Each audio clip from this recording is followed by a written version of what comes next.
Sannun ku da zuwa. Kun shigo kun ƙara so kenan. Sannun ku da zuwa lafiya. Wannan ne saurayi na kira. Amma dai kamar ka gareji ne na gan aljikinka. Ka nike ne? Go and ask your grandfather. Wahala. Yanzu Aisha ga masu kuɗi wa'anda suke faɗa a ji suna son ki rasa wanda zaki so sai ɗan gareji sai baka nike? To haka na gani ina so sai ki bani ke ma baba an ji kika ba. Shin ga wai ne aka dona na kala wulakanci. Ni wallahi da na ga haka ne ma wallahi da ban janyo ki ba sai da kono wannan ai wulakanci ne. Ha ba.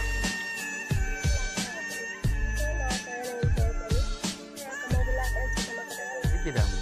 Dan ni ban maganta a wurin. Ni ban ma so ka gani saboda ni ban son maganta. Kai. Me haka? Kai ya haka na baka aiki kuma ka tsaya kana wayannan kuma su wane ne? Tun yaushe na baka aikin nan a ci har yanzu ba gama aiki ba. Wannan ta kalar rayuwa ce dan ka ba su aiki to kuma da kaga yana yi ba aikin yake yi ba. Haba, wai me yasa? Wace wannan? Tambaye ni in baka amsa. To wai masoya ne anan a haka. Ka rasa wanda kake so wai sai matsiyaci baka ne. Wace me yasa wai bakin ki baya faɗan alkhairi ne? A haka nake so. Yanzu ita wannan budurwarsa ce? Haka baka ga tana tiran mai faɗa ba? Haba, ya za a ce kamar ke kyakkyawa a ce ki ce wannan kike so. Haba, ai bai dace ba. Kin gane ai ya za a yi kalli yanda Allah ya miki halitta mai kyau kuma a ce ki rasa wanda za ki ce kina so sai wannan. Kalle shi fa yaro na ne fa. A haka kina gani aikin ma ina bashi ba tsaya canja shi ma zan yi. Canja shi zan. Hanyar Allah da yawa. Ƙawata dakata. Kin ga irin wa'anda ake so ɗan arziki.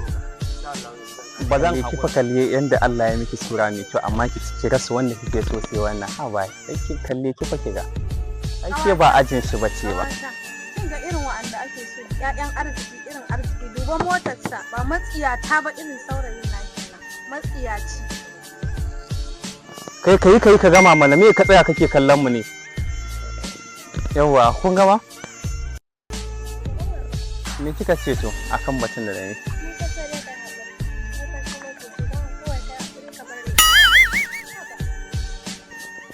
To